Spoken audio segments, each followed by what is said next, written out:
ప్రపంచవ్యాప్తంగా జరిగే ఎన్నో సంఘటనల నుండి ఎంపిక చేసిన కొన్ని అంశాల విశ్లేషణాత్మక సమాహారం ఫోర్ సైడ్స్ టీవీ విశ్వదర్శన్ కార్యక్రమానికి స్వాగతం. ఈరోజు విశ్వదర్శన్ కార్యక్రమంలో రోజులాగే 5 అంశాలను ఎంపిక చేసి మీకు అందిస్తున్నాం. ఈ అంశాలు మీకు ఆసక్తి కలగజేస్తాయని ఆశిస్తూ ఈరోజు ఎంపిక చేసిన అంశాల్లోకి వెళ్తే మొట్టమొదటి అంశం ఈరోజు అమెరికాలో జార్జ్ సోరోస్ వర్సెస్ ట్రంప్ మధ్య ఒక సైద్ధాంతిక యుద్ధం నడుస్తోంది. ఈ యుద్ధం యొక్క పూర్వాపరాలు ఏమిటి, దీని ప్రభావం ఏమిటి మనం తెలుసుకునే ప్రయత్నం చేద్దాం. తదుపరి రష్యా యుక్రెయిన్ల మధ్య ఒక్కసారిగా యుద్ధం తీవ్రతరమైంది. అమెరికా బ్రిటన్లు ఇచ్చిన మిసైల్స్ను యుక్రెయిన్ రష్యా మీద ప్రయోగించిన వెంటనే రష్యా అధ్యక్షుడు అవసరమైతే అణుబాంబులను ప్రయోగిస్తానంటూనే అణుబాంబులను తీసుకుని వెళ్ళగలిగిన ఐసీబీఎంలను యుక్రెయిన్పై ప్రయోగించారు. దీంతో ఉద్రిక్త వాతావరణం పూర్తిగా పెరిగిపోయింది. భవిష్యత్తు ఎలా ఉంటుంది ఏమిటి? ఇంటర్నేషనల్ కోర్ట్ ఆఫ్ జస్టిస్ ఈరోజు ఇజ్రాయిల్ ప్రధాని, ఇజ్రాయిల్ మాజీ రక్షణ మంత్రులతో పాటు హమాస్ మిలిటరీ చీఫ్లపై అరెస్టు వారెంట్లను జారీ చేసింది. వాళ్ళని క్రిమినల్స్గా పేర్కొంటూ వాళ్ళ కారణంగా వేలాది మంది ప్రాణాలు కోల్పోయారని ఆరోపిస్తూ అరెస్ట్ వారెంట్ జారీ చేయడం ఈరోజు చర్చనీయాంశంగా మారింది. దీని పరిణామాలు భవిష్యత్తులో ఎలా ఉండబోతున్నాయి అనేది మనం తెలుసుకునే ప్రయత్నం చేద్దాం. తదుపరి అంశం, అదానీపై అమెరికాలో కేసు పెట్టిన వెంటనే భారతదేశంలో ఎలాగూ రాజకీయ రగడ నడుస్తోంది. కానీ అదానీ పెట్టుబడులు చాలా దేశాల్లో ఉన్నాయి. ఆ దేశాలలో దీని యొక్క ప్రకంపనలు నెమ్మదిగా పెరుగుతూ ఉన్నాయి. ఆ నేపథ్యంలో కెన్యాలో అక్కడి ప్రభుత్వం అదానీతో కెన్యా రాజధానికి సంబంధించిన ఎయిర్పోర్టు, అక్కడ ఈ ఎలక్ట్రిసిటీ ఉత్పత్తికి సంబంధించిన అగ్రిమెంట్లను రద్దు చేస్తున్నట్లు ప్రకటించింది. మరి ఇది కెన్యాతో ఆగుతుందా, అదానీ ఎక్కడెక్కడున్నారో మిగిలిన దేశాలకు పాకుతుందా తెలుసుకునే ప్రయత్నం చేద్దాం. ఇక చివరి అంశం, గత సంవత్సర కాలంగా అంటే ఈ షేక్ హసీనాను తొలగించిన తర్వాత జరుగుతున్న పలు పరిణామాల నేపథ్యంలో భారత్ బంగ్లాదేశ్ల మధ్య సంబంధాలు దెబ్బతిన్నాయన్న వార్తల మధ్య ఈరోజు భారత్ బంగ్లాదేశ్ల విదేశాంగ శాఖ కార్యదర్శుల సమావేశం జరగనుంది. ఆ సమావేశంలో ఏమి చర్చకు వస్తుంది, ఏ ఏ అంశాలు అక్కడ వాళ్ళు చర్చించుకొని ఉన్నారో తెలుసుకుందాం. ఇవి ఈరోజు మనం ఎంపిక చేసిన 5 అంశాలు. ఈ 5 అంశాలలో మొట్టమొదటి అంశం, అమెరికాలో ఈరోజు 2 విభిన్న సిద్ధాంతాల మధ్య జరుగుతున్న ఒక యుద్ధం. అమెరికాలో ఈరోజు నేషనలిస్టులు అనబడే రిపబ్లికన్లు, లిబరల్ డెమోక్రాట్లు రెండో వైపు ఈరోజు పోరు సాగిస్తున్నారు. ఈ రిపబ్లికన్లు దేశ ప్రయోజనాలే ముఖ్యమని వాదించే జాతీయవాదులైతే, డెమోక్రాట్లు ప్రపంచాన్ని గురించి ఆలోచించి ప్రపంచమంతా free society, liberal society, capitalistic society, అందరూ అందరూ ఈ ప్రభావంతో ఉండాలని ఆలోచించే వారు. వీళ్ళిద్దరి మధ్య గతంలోనూ అమెరికాలో అంతర్గతంగా విభేదాలు, పోరులు, యుద్ధాలు నడిచేవి. ఇప్పుడు ఆ యుద్ధాలు కాస్త ప్రపంచవ్యాప్తంగా జరుగుతూ ఉన్నాయి. ఎందుకంటే ప్రపంచంలోని అన్ని దేశాలలో ఈరోజు ఈ నా దేశ ప్రయోజనాలు ముఖ్యం అనుకునే వారు పెరిగిపోయారు. ఎందుకంటే అటు సామ్యవాదం కానీ ఇటు క్యాపిటలిజం కానీ ఈ రెండూ కూడా ఈరోజు ఆయా దేశాల ప్రయోజనాలను కాపాడే స్థితిలో లేవు. దాంతో నెమ్మదిగా ఈ 2 సిద్ధాంతాలని కాదనుకొని నా దేశ ప్రయోజనాలే నాకు ముఖ్యం అనుకునే జాతీయవాదం ప్రపంచవ్యాప్తంగా అన్ని దేశాల్లోనూ పెరిగిపోతోంది. అది బ్రెజిల్లో కావచ్చు, అర్జెంటీనాలో కావచ్చు, ఫ్రాన్స్లో కావచ్చు, జర్మనీలో కావచ్చు, లేదా ఈరోజు అమెరికాలో కూడా కావచ్చు. Free society, liberal society, democracy ఇవన్నీ ఒక రకంగా మంచివే అయినప్పటికీ వాటిని దేశ ప్రయోజనాల కన్నా మిన్నగా భావించబడ్డం ఎంతవరకు సబబు అనేది ఈరోజు అన్ని దేశాల్లో జరుగుతున్న చర్చ. ఆ చర్చ యొక్క ప్రభావం ఈరోజు ప్రపంచవ్యాప్తంగా ఈ రెండు సిద్ధాంతాలను సమర్థించే వారి మధ్యలో జరుగుతోంది. ఆ యుద్ధం ఈరోజు అమెరికాలో తీవ్ర స్థాయికి చేరుకుంది. 2019 ఎన్నికలప్పుడు జరిగిన 2014 ఎన్నికల్లో మొదలైన ఈ చర్చ ఈరోజు తారాస్థాయికి చేరింది.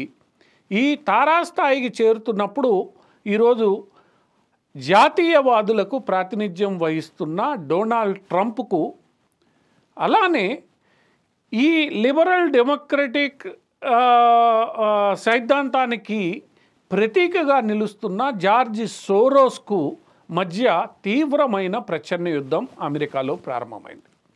ఈ యుద్ధం యొక్క ప్రభావం కారణంగా ఈరోజు అమెరికాలో ఎన్నో సంస్థలు, ఎన్నో అంశాలు ప్రభావితమవుతున్నాయి.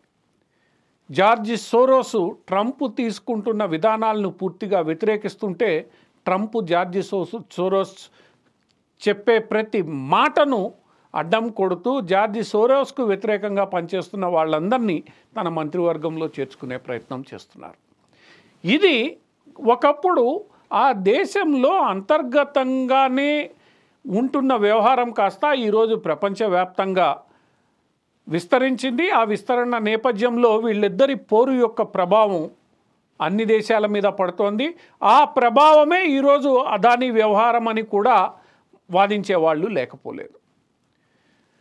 ఈ తాము ఏదైతే సాధించదలుచుకున్నారో, అంటే డొనాల్డ్ ట్రంప్ను ఓడించి విజయాన్ని సాధించదలుచుకున్నారో అది సాధించలేని పరిస్థితుల్లోకి నెట్టబడ్డ ఈ లిబరల్ డెమోక్రాట్లు ఈరోజు డొనాల్డ్ ట్రంప్ అధ్యక్ష పీఠాన్ని ఎక్కితే ఆయన పరిస్థితిని సంక్లిష్టంగా చేయడానికి చేయాల్సినవన్నీ చేస్తున్నారు.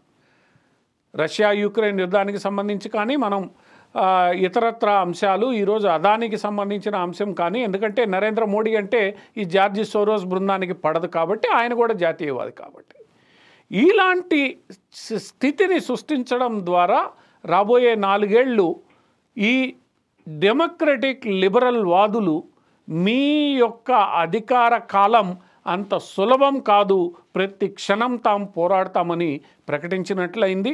ఈ ప్రకటనని ట్రంప్ మద్దతుదారులు కూడా సీరియస్గా తీసుకున్నారు. ట్రంప్ మద్దతుదారులే కాదు, ప్రతి దేశంలో జాతీయవాదులు సీరియస్గా తీసుకున్నారు. దాని మీద స్పందించడానికి సిద్ధమవుతున్నారు. ఇలా 2 వైరుధ్య భావాలు కలిగిన సిద్ధాంతాల మధ్య జరుగుతున్న పోరు, ఆ సిద్ధాంతాలకు నేతృత్వం వహిస్తున్న ఈరోజు ఎంత లేదన్నా అమెరికా పెద్దన్న పాత్ర పోషిస్తుంది. అటువంటి అమెరికా అధ్యక్షుడు ఒకవైపు, ఈ జార్జ్ సోరోస్ లాంటి వెనక ఉండి చక్రం తిప్పే వ్యక్తులు ఇంకొక వైపు ఈరోజు ప్రపంచ రాజకీయాలను శాసించబోతున్నారు. ఈ ప్రపంచ రాజకీయాల్ని ఎవరి వైపు తిప్పుకోవడానికి వారు చేసే ప్రయత్నాలు ఎలాంటి ప్రతికూల అనుకూల ఫలితాలను ఆయా దేశాల మీద చూపించనున్నాయనే విషయం ఈరోజు అందరి రాజకీయ విశ్లేషకుల్లో, అన్ని దేశాలకు సంబంధించిన విశ్లేషకుల్లో ఆసక్తికరమైన చర్చ జరుగుతోంది. ఈ చర్చ రాబోయే రోజుల్లో ఏ దిశగా సాగుతుంది, ఈ పోరు యొక్క ప్రభావం ఎలా ఉంటుందో వేచి చూడాల్సిందే. ఇక తదుపరి అంశం మనం ఎంపిక చేసుకున్న అంశం, అది రష్యా యుక్రెయిన్ల మధ్య జరుగుతున్న యుద్ధం ఒక్కసారిగా తీవ్రతరమైపోయింది. రష్యా అధ్యక్షుడైతే స్వయంగా న్యూక్లియర్ విధానాన్ని, అంటే అణ్వాయుధాలను ప్రయోగించే విధానాన్నే మార్పు చేస్తున్నట్లు ప్రకటించారు. గతంలో అణ్వాయుధాన్ని ప్రయోగించాలి అని అంటే 1కి 4 సార్లు 4-5 లెవెల్స్లో కన్ఫర్మేషన్ వచ్చిన తర్వాత మాత్రమే జాగ్రత్తలు తీసుకుని ప్రయోగించే విధానం ఉన్న చోట ఈరోజు పుతిన్ దాన్ని పూర్తిగా సవరించి, పుతిన్ నుంచి ఆదేశాలు వచ్చిన వెంటనే అణ్వాయుధాన్ని ప్రయోగించేందుకు వీలు కల్పిస్తూ, అంటే ఏ క్షణమైనా అవసరమైతే అణ్వాయుధాన్ని ప్రయోగించడానికి వీలు కల్పించే విధంగా రష్యా అణ్వాయుధ ప్రయోగ విధానాన్ని మార్చివేసే స్థాయికి ఈరోజు యుద్ధం చేరింది. ఇది ఉన్నట్లుండి ఎందుకు ఈ స్థాయికి ఈరోజు చేరింది అన్నది ప్రశ్నించుకుంటే, అమెరికా అధ్యక్షుడిగా దిగిపోతున్న బైడెన్ యుక్రెయిన్కు ఎన్నో ఆయుధాలను సరఫరా చేశారు. ఆ ఆయుధాల్లో ఫైటర్ జెట్స్ F-16లు ఉన్నాయి, దానికి సంబంధించిన ఎన్నో మిసైల్స్, రకరకాల మిసైల్స్ ఉన్నాయి, ఎయిర్ డిఫెన్స్ సిస్టమ్స్ ఉన్నాయి, ఇతరత్ర ఆయుధాలు, బాంబులు, ట్యాంకర్లు ఇలాంటివి ఎన్నో ఉన్నాయి. అయితే వీటిల్లో కొన్ని ఆయుధాలను వినియోగించడానికి అమెరికా ప్రభుత్వం అనుమతి మంజూరు చేయలేదు ఇంతవరకు. అటువంటి అనుమతి ఇక దొరకదనే భావించారు. ఎందుకంటే ట్రంప్ గెలిచిన వేళ బైడెన్ దిగిపోతున్న సందర్భంలో అలాంటి అనుమతి, అలాంటి ఆయుధాలకు ఈరోజు అందే అవకాశం లేదని అందరూ భావిస్తున్న వేళ ఒక్కసారిగా బైడెన్ ఈ మిసైళ్ల ప్రయోగానికి అనుమతి ఇచ్చేశారు. అలానే ఐక్యరాజ్య సమితి ఆధ్వర్యంలో ప్రపంచ దేశాలన్నీ చేసుకున్న ఒక ఒప్పందాన్ని ఉల్లంఘిస్తూ యాంటీ పర్సనల్ మైన్స్ వినియోగానికి కూడా బైడెన్ మద్దతు ఇచ్చేసారు, బైడెన్ అనుమతి మంజూరు చేశారు. ఇతరత్ర ఆయుధాలను కూడా ప్రయోగించడానికి కావాల్సిన అనుమతులను ఈరోజు బైడెన్ మంజూరు చేశారు. తాను దిగిపోవడానికి 30-40 రోజుల ముందు ఈ బైడెన్ ఇలా ఆదేశాలు జారీ చేయడం ఈరోజు వివాదాస్పదంగా మారింది. ఆదేశాలు దొరికిన వెంటనే యుక్రెయిన్ రష్యా మీద ఈ ఆయుధాలను ఇష్టానుసారం ప్రయోగించడం ప్రారంభించింది.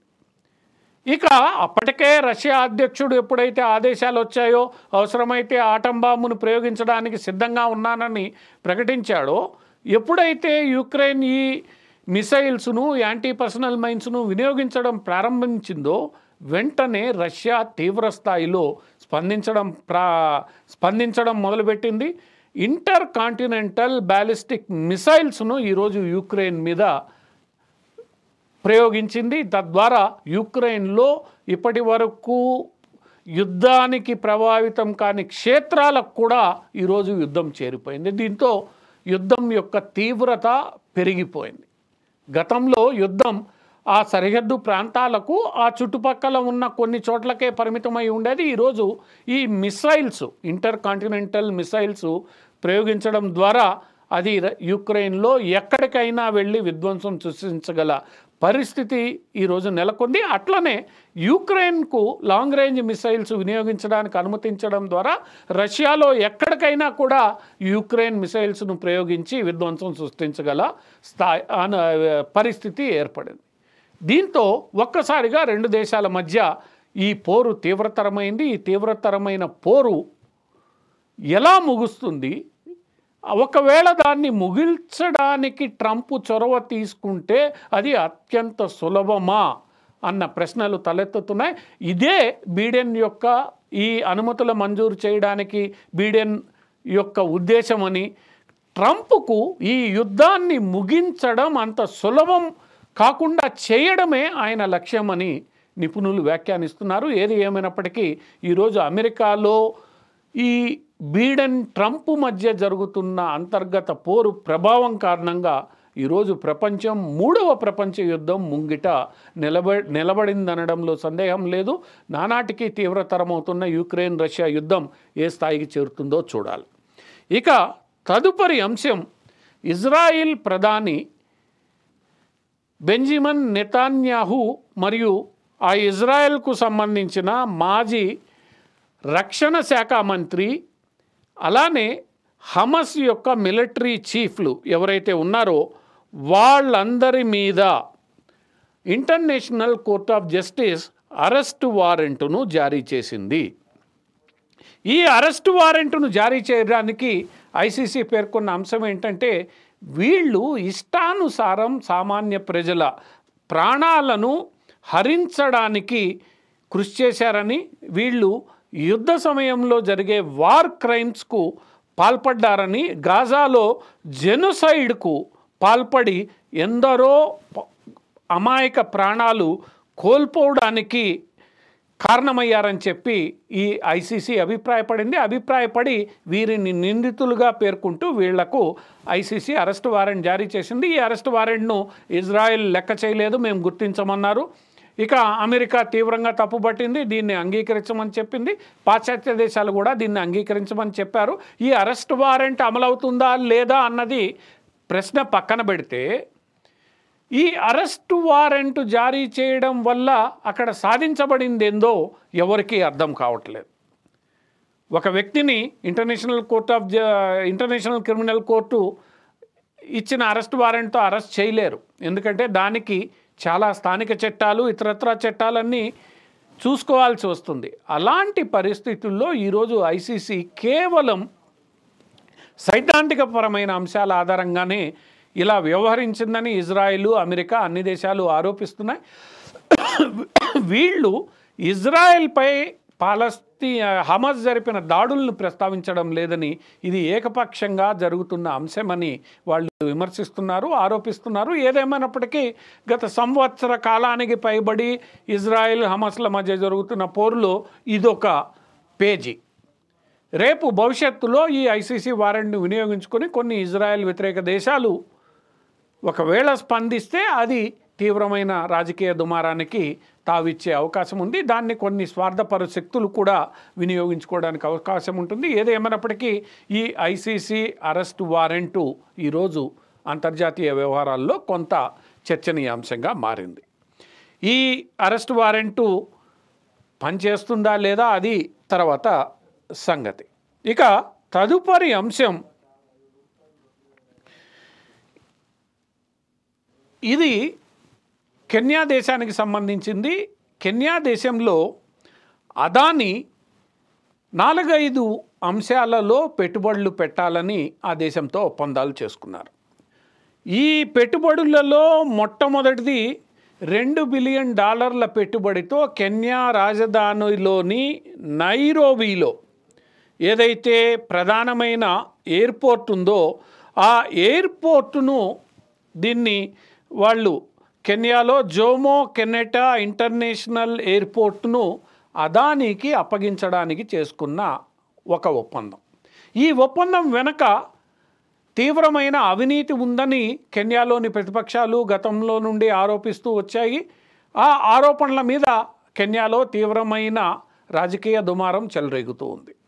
ఈ పోర్టుతో పాటు కెన్యాలో పలు సోలార్ ఎనర్జీ ప్రాజెక్టులు, అట్లనే విద్యుత్ ఉత్పత్తికి సంబంధించిన కొన్ని ప్రాజెక్టుల మీద కూడా కెన్యా దేశంతో అదానీ ఒప్పందం కుదుర్చుకున్నారు. ఈ ఒప్పందం విలువ కూడా సుమారు $750 మిలియన్ వరకు ఉండే అవకాశం ఉంది.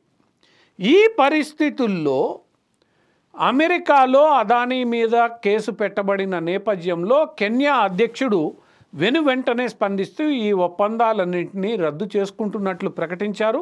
ఈ ఒప్పందాలను తాము ముందుకు తీసుకెళ్లమని తేల్చి చెప్పారు. దీంతో సుమారు $3 బిలియన్ వరకు పెట్టుబడులు పెట్టే అవకాశాన్ని ఈరోజు అదానీ గ్రూపు కెన్యాలో కోల్పోయింది. అంతటి వ్యాపారాన్ని కూడా ఈరోజు అదానీ గ్రూప్ కోల్పోయే స్థితిలో ఉంది. మరి ఈరోజు అమెరికా చేసిన ఆరోపణల నేపథ్యంలో కెన్యా తీసుకున్న చర్య కారణంగా అదానీతో సంబంధం ఉన్న ఇతరత్రా దేశాలు, అది బంగ్లాదేశ్ కావచ్చు, బంగ్లాదేశ్కు సంబంధించి ఎలక్ట్రిసిటీ సరఫరా ఒప్పందం అదానీ చేసుకొని ఉన్నారు. ఆ ఒప్పందం కూడా ఇప్పటికే బంగ్లాదేశ్ సరిగ్గా డబ్బులు చెల్లించక ఇబ్బందుల్లో పడి ఉంది. అదానీకి సుమారు $1 బిలియన్ వరకు ఈరోజు బంగ్లాదేశ్ చెల్లించాలి. అక్కడ కూడా షేక్ హసీనా అదానీతో ఒప్పందం చేసుకునే సందర్భంలో ఎక్కువ రేటుతో కరెంటు కొంటున్నారనే ఆరోపణలు ఉన్నాయి. ఇలాంటి ఆరోపణలే శ్రీలంకలోనూ జరుగుతున్నాయి. శ్రీలంకలో ఒక పోర్టు, ఒక సౌర విద్యుత్ కేంద్రానికి సంబంధించిన ఒప్పందాలు ఉన్నాయి. సౌర విద్యుత్ కేంద్రాన్ని అదానీ ఎక్కువ ధరకు అమ్మే ప్రయత్నం చేస్తున్నారని శ్రీలంకలో ప్రతిపక్షాలు ఆరోపిస్తున్నాయి. ఇప్పుడు వచ్చిన వామపక్ష పార్టీలకు చెందిన అధ్యక్షుడు కూడా ఈ ఒప్పందాన్ని తాము పూర్తి స్థాయిలో రివ్యూ చేస్తామని కూడా ప్రకటించారు. ఇంకా ఇలాంటి ఒప్పందాలు అదానీ అటు ఇజ్రాయెల్లో చేసుకున్నారు, ఆస్ట్రేలియాలో, ఇతరత్రా పలు దేశాల్లో కూడా ఆయన చేసుకొని ఉన్నారు. అటువంటి చోట ఎన్నో దేశాలలో ఇలాంటి ఒప్పందాలు చేసుకున్న అదానీ సంస్థలపై ఈరోజు ఈ అమెరికా కేసు, ఆ తదనంతరం కెన్యా తీసుకున్న చర్యలు ఎలాంటి ప్రభావాన్ని చూపుతాయి, దానివల్ల అదానీ వాణిజ్య సామ్రాజ్యానికి ఎలాంటి ఇబ్బందులు, నష్టాలు ఏర్పడనున్నాయి అనేది ఈరోజు ఈ వాణిజ్య సంస్థలకు సంబంధించిన విశ్లేషకులు విశ్లేషించే ప్రయత్నం చేస్తున్నారు. ఏది ఏమైనప్పటికీ ఇది అదానీ మీద జరిగిన కుట్రనో ఇంకోటో ఏంటో భవిష్యత్తులో కోర్టులు తేలుస్తాయి. కానీ ప్రస్తుతానికి అదానీ వ్యాపారానికి కొన్ని నష్టాలు ఇబ్బందులు తప్పేటట్లు లేవు. ఇక తదుపరి అంశం మనం చర్చించుకోబోయే అంశం ఏదైతే ఉందో అది బంగ్లాదేశ్ ఢాకాల మధ్య విదేశాంగ శాఖ కార్యదర్శుల స్థాయి సమావేశం నిర్వహించాలని నిర్ణయం జరిగింది. షేక్ హసీనా బంగ్లాదేశ్ను వదిలి భారతదేశానికి వెళ్ళిపోయిన తర్వాత ఈ రెండు దేశాల మధ్యలో అత్యున్నత స్థాయిలో చర్చలు జరగలేదు. అత్యున్నత స్థాయి అంటే విదేశాంగ శాఖ కార్యదర్శి లేదా విదేశాంగ శాఖ మంత్రులు లేదా ఆపై స్థాయిలో చర్చలు జరగలేదు. ఈ రెండు దేశాల మధ్య సంబంధాలు ఇబ్బందుల్లో ఉన్నాయి.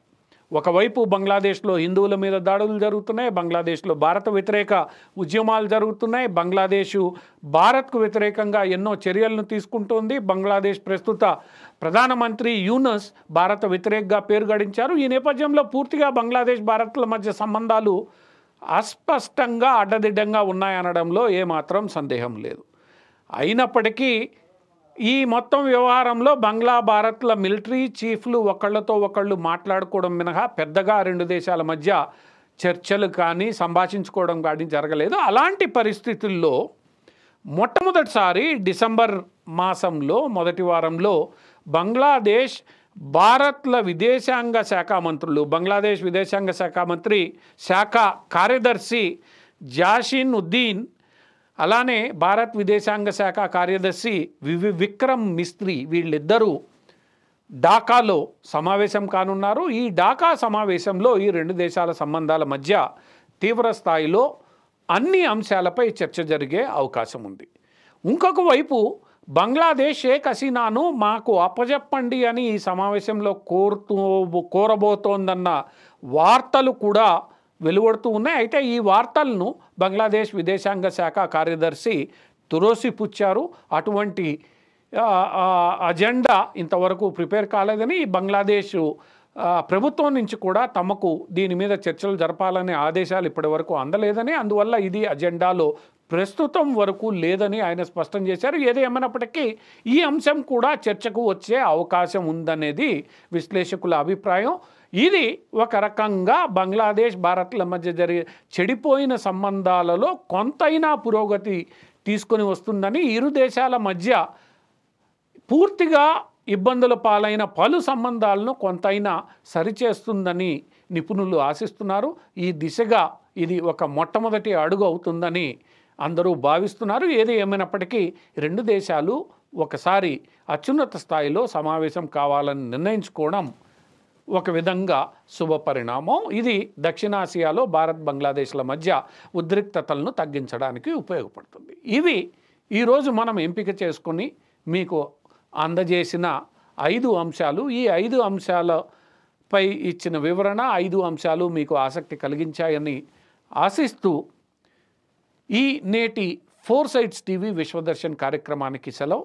రేపు మరికొన్ని ఆసక్తికరమైన అంశాలతో 4 సైడ్స్ టీవీ విశ్వదర్శన్ కార్యక్రమంలో కలుద్దాం.